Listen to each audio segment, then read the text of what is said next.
tears in his eyes, a boy pulled heavy bags. Then a rich man uncovered the unthinkable.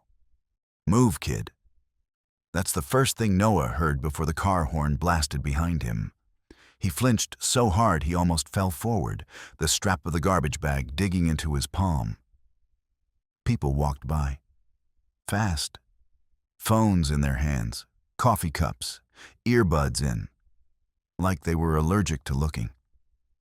No one asked why a boy his age, barely 12, was dragging 2 ripped trash bags across a city sidewalk with tears running down his face. He stopped at the alley, dropped the bags, wiped his face with the back of his sleeve. Didn't help. His cheeks were still red, and his eyes looked like someone had taken all the light out of them. Across the street, Marcus saw the whole thing. He wasn't supposed to. He was running late for a meeting, half listening to some investor pitch on Bluetooth, sipping overpriced espresso from the cafe. You know, typical Monday. Then he saw the kid, and something about it didn't sit right. He lowered his sunglasses, watched. The kid opened one of the bags, started digging around like he was looking for something. Not like a homeless guy collecting cans. More like he was desperate, frantic. Marcus hung up the call. The guy on the other end was still talking when he slid the phone back in his pocket. He crossed the street without thinking, his nice shoes hitting the wet concrete hard. "Hey, you all right?" The boy froze, didn't answer.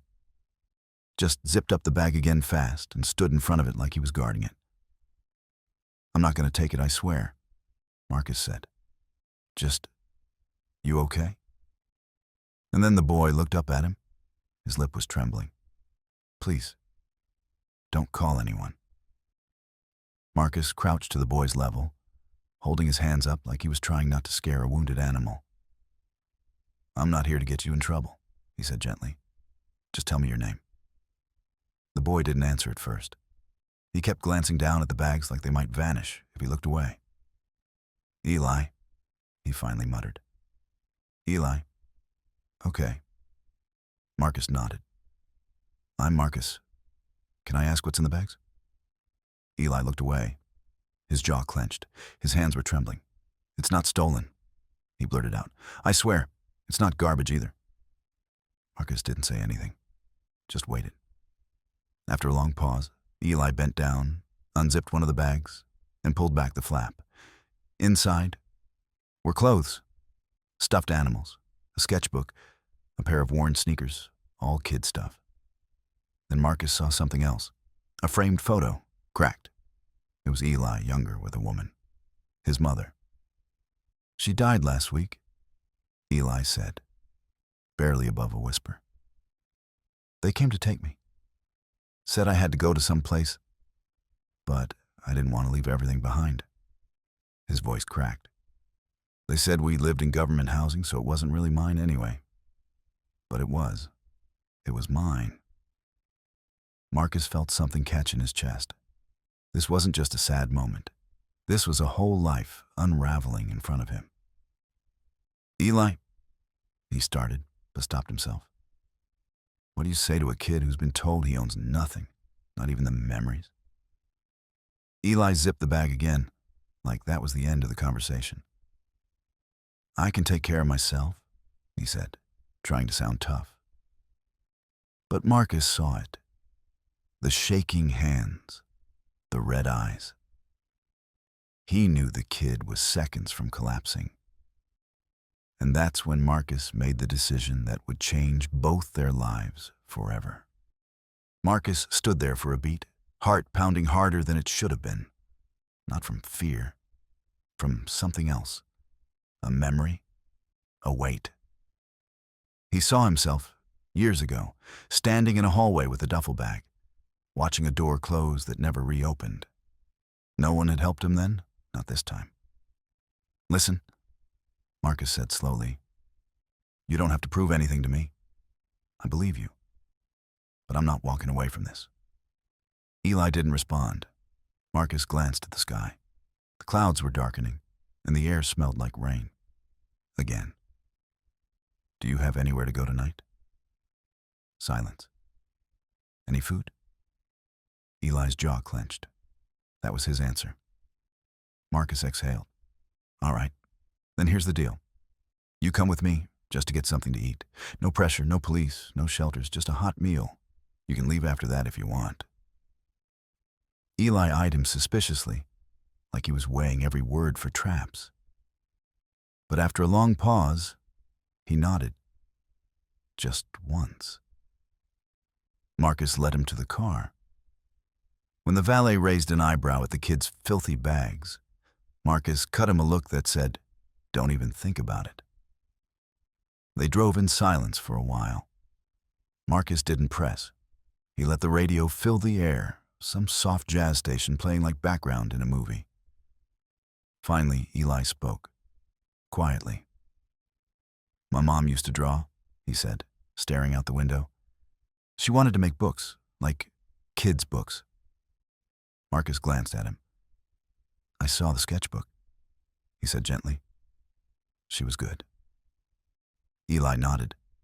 His throat moved like he was swallowing back a lump. "She said stories could make you feel less alone, even if no one was listening." Marcus gripped the wheel a little tighter. "She was right," he said. "And I'm listening now." They pulled up to a quiet diner on the corner, nothing flashy, but the kind of place where the waitress knew your name and the grilled cheese always came with too many fries. Marcus chose it on purpose. Inside, they sat in a booth by the window. Eli kept his bags close, like someone might steal them even here. The waitress, an older woman with a kind smile, brought them menus but said nothing about the boy's appearance. That mattered. Marcus ordered for both of them. Burgers, milkshakes, extra fries. Eli didn't protest. He waited until the food came before asking anything else. "You said they were coming to take you. Who was?" Eli hesitated. "Some guy from family services, after the hospital called." Marcus nodded slowly. "And you ran?" Eli stared down at his milkshake. "I didn't want to go with strangers. I didn't want to go anywhere." Marcus could understand that more than he wanted to admit. He reached into his coat and pulled out a business card. He slid it across the table. "I own a few companies. But more important than that, I have a really good lawyer, one who knows people." Eli looked up, suspicious again. "I'm not trying to take you in," Marcus added quickly. "I'm just saying, if you want help figuring this out, I can offer that. A place to stay that isn't a shelter. And time to breathe, to think." Eli didn't say anything for a long moment. Then, so quietly Marcus almost didn't hear him, he asked, "Why would you help me?" Marcus looked him in the eye. "Because once, someone should have helped me and they didn't." That answer seemed to reach something inside the boy. He didn't smile, he didn't cry. But he nodded, just slightly. And that was enough for now. Later that night, Marcus stood in the guest room of his penthouse apartment, watching as Eli set his bags down carefully, like they were made of glass. It was quiet, too quiet. The kind of silence that didn't come from peace, but from tension, from waiting for the next bad thing. "I had them set up this room for you," Marcus said. "Bathroom's through that door, there's clean towels. And if you want different clothes, we can pick something out tomorrow." Eli didn't respond. He just nodded. Marcus turned to leave, but then paused. "You don't have to sleep if you're not ready. There's books in the living room, games, or you can just sit, whatever feels safe." Still nothing. But as Marcus stepped out, he heard a whisper behind him. "Thank you." He didn't turn around, just smiled a little and said, "Anytime," before closing the door softly. It was nearly 1 a.m. when Marcus found himself in his office.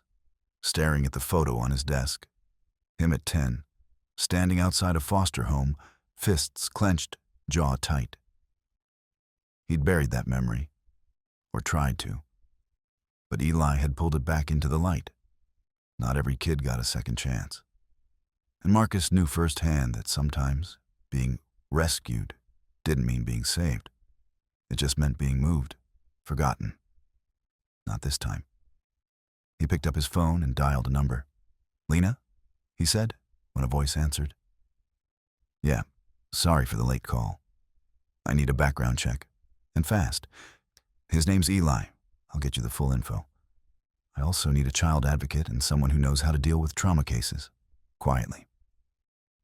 There was a pause. "You adopting him?"